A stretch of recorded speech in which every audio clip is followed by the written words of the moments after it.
Zamonimizda bizda to'y qilamiz. To'y qilyaptilar, go'rash bo'lsin, go'rash bo'lmasa ma'rifat ichida menga bir kamlik keladi. Shundan bilanki Payg'ambar sallallohu alayhi vasallam bir tunda talxon o'zlari nikoh qilyaptilar, talxon berilgan. Boylik nafsni boylaydi. Biduni Allohga taslim bo'lishlik bilan, biduni Qur'on bilan, biduni sunnat bilan, o'z-o'zining o'rtamizdagi rasm-rivojlarimizdagi Qur'onga muxolif bo'lsa, hech vaqtda izzat kelmaydi. Bir nafariki izzatni qo'limga keltiraman desa, dunyo va oxiratda bu izzat bo'lib yashayman desa, nima qilsin? Izzatun zillat bizda ya bu o'zimizning bema'no rasm-rivojlarimiz bilan kelmaydi. Zamonimizda to'y qilamiz. To'y qilyaptilar, go'rash bo'lsin, go'rash bo'lmasa ma'rifat ichida menga bir kamlik keladi. Yo to'y qilyaptilar, men tamom dunyoni ya'ni shu o'zimizning o'rtamizdagi dunyodagi nafarlarni hammasini da'vat etay. Yaxshigina katta to'y bo'lsin, shuning bilan menga izzat kelsin. Faloni musafir achchiqlikda kelmabdi kelsin, faloni achchiqlikda kelmabdi kelsin. Izzat bilan bizda bo'lsin. Izzat bilan bo'lmaydi. Shundan bilanki Payg'ambar sallallohu alayhi vasallam bir tunda talxon o'zlari nikoh qilyaptilar, talxon berilgan. Bizda agar izzat shu bilan bo'ladi desa, Payg'ambar sallallohu alayhi vasallam naql qildi. Payg'ambar sallallohu alayhi vasallam bizni uylarga aytganki, "Girmaydan nazar bir to'g'ri tutsan. Mana shu girmaydan uyga ketganlar bir to'g'ri tutsan." Payg'ambar sallallohu alayhi vasallamga dunyodan o'tib ketdi, odamlarga dunyodan o'tib ketgan Muzona lakhalaka milliardha nafarlar tutadi o'tini darholiki qanday bo'lib dunyodan ketgan? Qanday bo'lib dunyodan ketgan? Hazrat Oysha roziyallohu anha o'z xonavadalarining sifatlarini qiladiki, bir ro'z agar bizda yerda izzat topsak, bir ro'z topmaydi, yo'qlar bizotdan erdik. Bu jihatdan emaski Payg'ambar sollallohu alayhi vasallam zaif bo'lsalar, topolmasalar, yo shunday yurak qo'ymaydilar. Binoan mutavajjih bo'lishlik kerak. Odamki izzatni xolasa, necha zotni o'ziga lihoz etsin. Birinchisi shuki, bilsinki osmon zaminni yaratgan Alloh subhanahu va taolodir. Va Alloh shunday bir zotiki, innama amruhu idza arada shay'an ay yaqula lahu kun fayakun. Alloh subhanahu va taoloning itikan amru hukmi bir zotga aytaman desa, bo'l desa bo'lib qoladi. U Allohga ma'rufdir. Bandaga ma'ruf bo'lmaydi. Va yana ham shuni bilaylik, u Allohki tamom podshohlik uni qo'lidadir, izzat ham o'shani qo'lidadir. Bizda izzatni Alloh bilan topamiz. Shuningdek Payg'ambar sallallohu alayhi vasallam aytadilar: "Laysal ghina an kasratil arab, walakinnal ghina ghina an-nafs."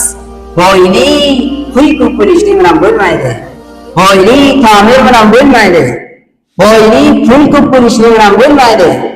Boylik behtarin dunyoda zotlarni kiyishlik bilan bo'lmaydi. Boylik zamoniki bir joyda bir ma'raka bo'lsa, avval bilan bizlar aytilib borishligimiz bilan bo'lmaydi. Balki Payg'ambar sallallohu alayhi vasallam aytdilar: "Walakinnal ghina ghinan nafs." Lekin g'ino boylik nafsni boylaydi. Siz izzatdan o'sha qilib berasizki, siz nafsingizni zalil qilsangiz, o'zingizni hisob qilsangiz, o'zingizni mutavozi qilsangiz, u ko'p nishonar Alloh subhanahu va taoloning huzuriga sajda qilsangiz, u bilan biz izzatdan bilamiz. Izzatdan zamoni bilamizki, Alloh subhanahu va taolo ilk osmonni tepasidan nozil qilgan zotga iymon keltirishimiz bilan bo'ladi. Izzat o'sha bilan bo'ladiki, Payg'ambar sallallohu alayhi vasallamning qadamlarini qadamidan qadam qo'yishimiz bilan bo'ladi. Izzat sizni bizning xohishotimiz bilan bo'lmaydi. Izzat sizni bizning bema'no rasm-rivojimiz bilan bo'lmaydi, balki izzat Alloh bilan bo'ladi. Laysal ghina an kasratil arab, walakinnal ghina ghina an-nafs. Bu dunyoda shundayki, bir nafar biyarzish 200 tijorat qiladi, 4 tomonda o'ziga jamlaydi, chittigina puldor bo'ladi, chitti ma'lum o'rtasida izzatdan topiladi, o'shani hammadan izzatdan biladilar, qatlarni ustiga chiqarib qo'yadilar. Bir musafirga hamisha ibodat bilan bo'ladi, Allohning zikri bilan bo'ladi, uning ichida qadrini odam bilmaydilar. Bu bilan izzat emas. Izzat shuki Alloh subhanahu va taologa taslim bo'lishing bilan bo'ladi. Biduni Allohga taslim bo'lishlik bilan, biduni Qur'on bilan, biduni sunnat bilan, o'zimizning o'rtamizdagi rasm-rivojlarimizdagi Qur'onga muxolif bo'lsa, hech vaqt bizga izzat kelmaydi. Payg'ambar sallallohu alayhi vasallam حديث مبارك لا تدرى عن سهل بن سعد رضي الله تعالى عنه قال جاء جبرائيل عليه السلام إلى النبي صلى الله عليه وسلم فقال يا محمد عش ما شئت فإنك ميت. Hazreti Cebrail aleyhissalatu vesselam Peygamber Peygamber sallallahu aleyhi ve sellem yanlara keldiler. Aytdilar ki Muhammad zindagilik qil qanchaki xohlaysan, sen bir o'zing o'lasan. Bizda shunday zindagilik dazki faqat aslan o'lim va o'lim o'tsa kelmaydi. Biz do'stlarimiz asli sevdiki boradi. Godarxonada godar oladi, nima qaysi godardan oladi? Birta menga kerak bu godarda olmaydi. Buni umridan qancha umri bor? 760 umri bor. Mana bu godardan umri ko'p bo'ladi. Mana bunday ishni 760 ming yashasam bas. Qarang, mardum nima fikrda? Darhol ikki o'zimizda bir o'z yashaymiz, ikki o'z yashaymiz. O'limni Alloh taolo biladi. Ishma shidda fa innaka mayyitun. Zindagilik qanchaki xohlaysan, sen o'zingdan va ahbib man ahbabta fa innaka mufariquhu. Bizda dunyoda bir dam do'st ko'ramiz, shundan judo bo'lib turmaydi. Shundan judo bo'lganlar orasidan izzat ketadi. Bizga zillat keladi. Bizni ma'raka aytmaydilar. Va ahbib man ahbabta fa innaka mufariquhu. Alloh subhanahu va taolo har kimni do'st ko'rsang ko'p, sen undan judo bo'lasan.